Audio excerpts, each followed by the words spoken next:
ये कहानी एक दिल दहला देने वाली कहानी है, एक अनसुनी कहानी जो सबको लगे अपनी ही जानी पहचानी। फ्रेंड्स, जिस लाइन पे हमने पिछली वीडियो में एंड किया था उसी लाइन से हम ये इसको शुरू करते हैं फ्रेंड्स, ठीक है। हाँ, कई सारी चीज़ों से अन्नू नाम की लड़की अपने जीवन साथी और जीवन साथी के परिवार और उसके फ्रेंड सर्कल से पीड़ित, कई सालों से पीड़ित होते हुए, झेलते हुए उसको एक मानसिक तनाव की किताब को पढ़ते पढ़ते ख्याल आया कि उसको अब आगे पढ़ना चाहिए, वही आगे उसके जीवन का सहारा बनेगा। तो इस विषय में उसने कभी कभी उसकी माँ घर पे आती थी, अन्नू नाम की लड़की की माँ घर पे आती थी ससुराल में उससे मिलने।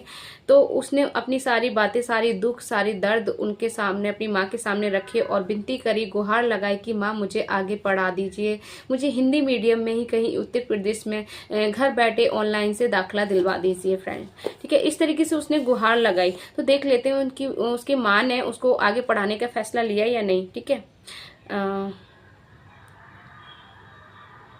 ठीक है, हम यहाँ से शुरू करते हैं। माँ, पति मेरे साथ बहुत गलत करते हैं और ना जाने आगे क्या करेंगे। इनका व्यवहार मेरे साथ बहुत गलत है, इसलिए मम्मी आप मेरा उत्तर प्रदेश में ही किसी हिंदी मीडियम स्कूल में दाखिला दिला दो, मेरी पढ़ाई फिर से शुरू करा दो। तब मम्मी ने पति को जैसे तैसे समझा बुझाकर उत्तर प्रदेश में एक हिंदी मीडियम स्कूल में घर बैठे पढ़ाई करने का मेरा दाखिला करवा दिया। उत्तर प्रदेश स्कूल में दाखिला मेरी खुद की मौसी का लड़का, मतलब मेरा भाई के जरिए से हुआ। जिसे मैं बचपन से राखी बांधते आई थी, पर मेरी शादी के बाद सभी लोग छूट गए और मेरी राखी भी छूट गई थी। मुझे बहुत खुशी थी, स्कूल में दाखिला तो हो गया था, पर बात जब किताब खरीदने की आई, ठीक है फ्रेंड्स, इस बात से उसे खुशी तो बहुत थी कि स्कूल में उसका फाइनली दाखिला हो गया, लेकिन बात जब किताब खरीदने की आई तो पति ने साफ मना कर दिया और कहा कि मेरे पास तुम्हारी किताबें खरीदने का समय नहीं है। मेरा 10वीं कक्षा में दाखिला हुआ था तो 10वीं कक्षा की किताबें मम्मी ने मुझे लाकर दी। काफी समय से मेरी पढ़ाई छूटी हुई थी, फिर से पढ़ाई शुरू करने में मुझे बहुत परेशानियां, मुश्किलें हो रही थी और इधर पति मेरी पढ़ाई के लिए ज्यादा शारीरिक संबंध पर माने थे, बहुत ज्यादा, मतलब एक तरीके का समझौता हुआ था।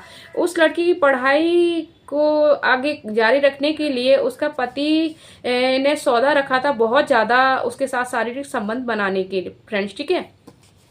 तो शारीरिक संबंध बहुत ज्यादा मनाने पे राजी हुए थे दोबारा आगे पढ़ाई कराने के लिए। मुझे बहुत दुखता था, दर्द होता था, तब भी मैं तैयार रहती थी, नहीं तो वह नाराज हो जाते, घर में दूसरी चीजों को लेकर कलह कलेश करते। जब मैं अपनी किताबों में ध्यान लगाती तो घर में तांडव करते, हर छोटी छोटी बात पर मुझे जलील करते, बदनाम करते ताकि मैं अपनी पढ़ाई पर ध्यान न दे सकूं। ऐसा करते जिससे मेरी हिम्मत टूटे, फिर भी मैंने हिम्मत नहीं छोड़ी, पढ़ाई की और 10वीं कक्षा के पेपर भी दिए। जहां पेपर दिए वहां मैं बिल्कुल अकेली थी, वहां पर भी मेरे साथ कुछ ठीक नहीं हुआ, बहुत ही मुश्किलों का सामना करना पड़ा था। जैसे तैसे पेपर देकर वापस आए। मई का महीना था, मैं बहुत बीमार थी, मुझे टाइफाइड हुआ था, मुझे 100 डिग्री से ऊपर बुखार आता था। डॉक्टर ने आराम करने को कहा था। मेरी हारी दुखारी परेशानी में कभी कोई नहीं खड़ा होता था, ना ही पति के घर वाले, ना ही उनका कोई फ्रेंड सर्कल भाईचारा में से, पर पति के साथ वह सब रहते थे, हर परेशानी में, हर गलत कामों में साथ देने के लिए और मेरे खिलाफ रहते थे। मेरे शरीर में बिल्कुल भी ताकत नहीं थी और इस समय मेरे शरीर में बिल्कुल भी ताकत नहीं थी इस समय। फिर उसी समय अचानक से सास का मेरे पास फोन आया और कहा, तेरे देवर के देखने वाले आए हैं, हम सब गांव में हैं, तू भी आ जा।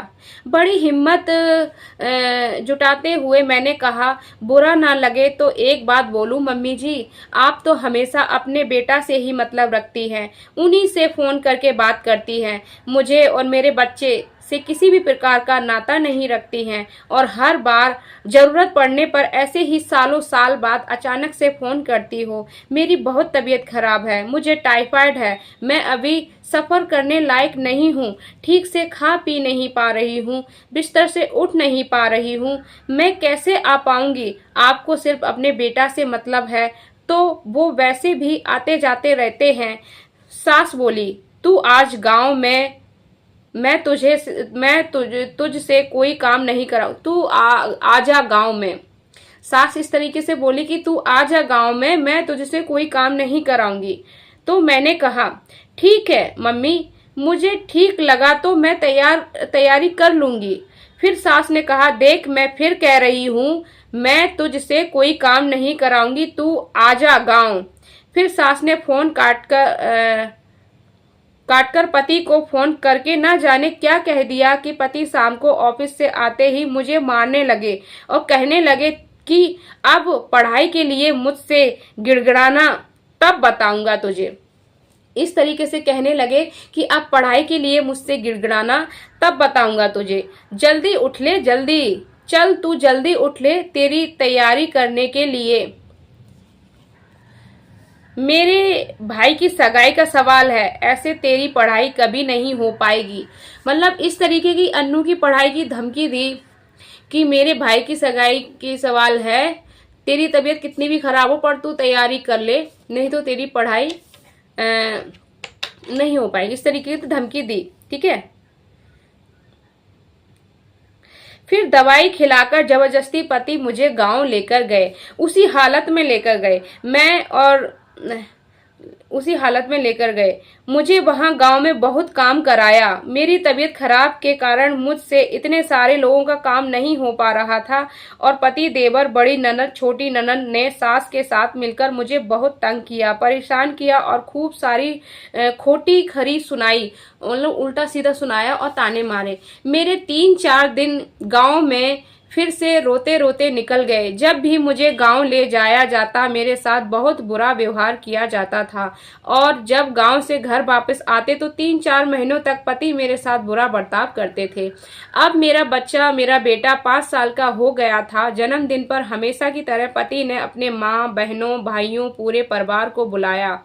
ऑफिस के कुछ लड़कों और कुछ लोगों को भी बुलाया। करीब 25-30 लोग हो गए थे। सब लोगों का खाना बनाने में मेरी मम्मी ने मेरी मदद की और सजावट से लेकर सभी के लिए पूरी पकवान बनाना, सभी को खिलाना, सबका आदर सत्कार किया।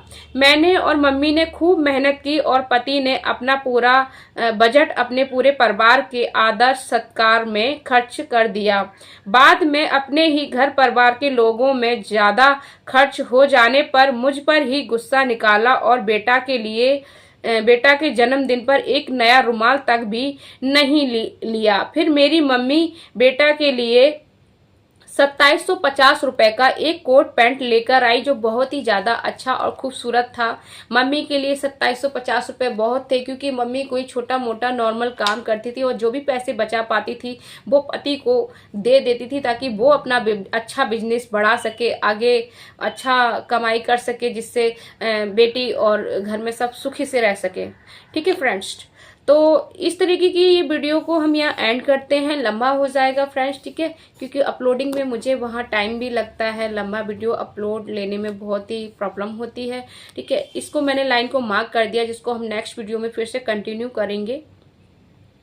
ठीक है फ्रेंड्स, इस कहानी से अगर आप जरा सा भी प्रेरित होते हैं और इस कहानी में हुई घटनाओं से अगर आप अपनापन महसूस करते हैं, जुड़ते हैं, तो फ्रेंड्स अपनी राय कमेंट बॉक्स में जरूर दर्ज करिएगा जिससे हमारा मोटिवेशन बढ़ता है। और अगर अब तक इस चैनल को सब्सक्राइब नहीं किया है तो इस तरह की कहानी की स्टोरी ब्रेक ना हो, सारे episode time to time continue notification आपको मिलती रहे, तो चैनल को सब्सक्राइब जरूर कर दीजिएगा। ये बिल्कुल फ्री होता है, इसका कोई शुल्क नहीं होता है फ्रेंड्स। ठीक है, मिलते हैं नेक्स्ट वीडियो में, तब तक के लिए अपना ख्याल रखना और अपने प्रियजनों से, खास तौर पर अपने लाइफ पार्टनर, अपने जीवन साथी, जीवन संगनी के साथ प्रेम संबंध में हमेशा बने रहें। यही मेरी आप लोगों के रिक्वेस्ट है और भगवान से दुआ है कि आप हमेशा खुशी रहें, आपका परिवार खुशी रहे। तो मिलते हैं नेक्स्ट वीडियो में, तब तक के लिए हर हर महादेव, राधे राधे।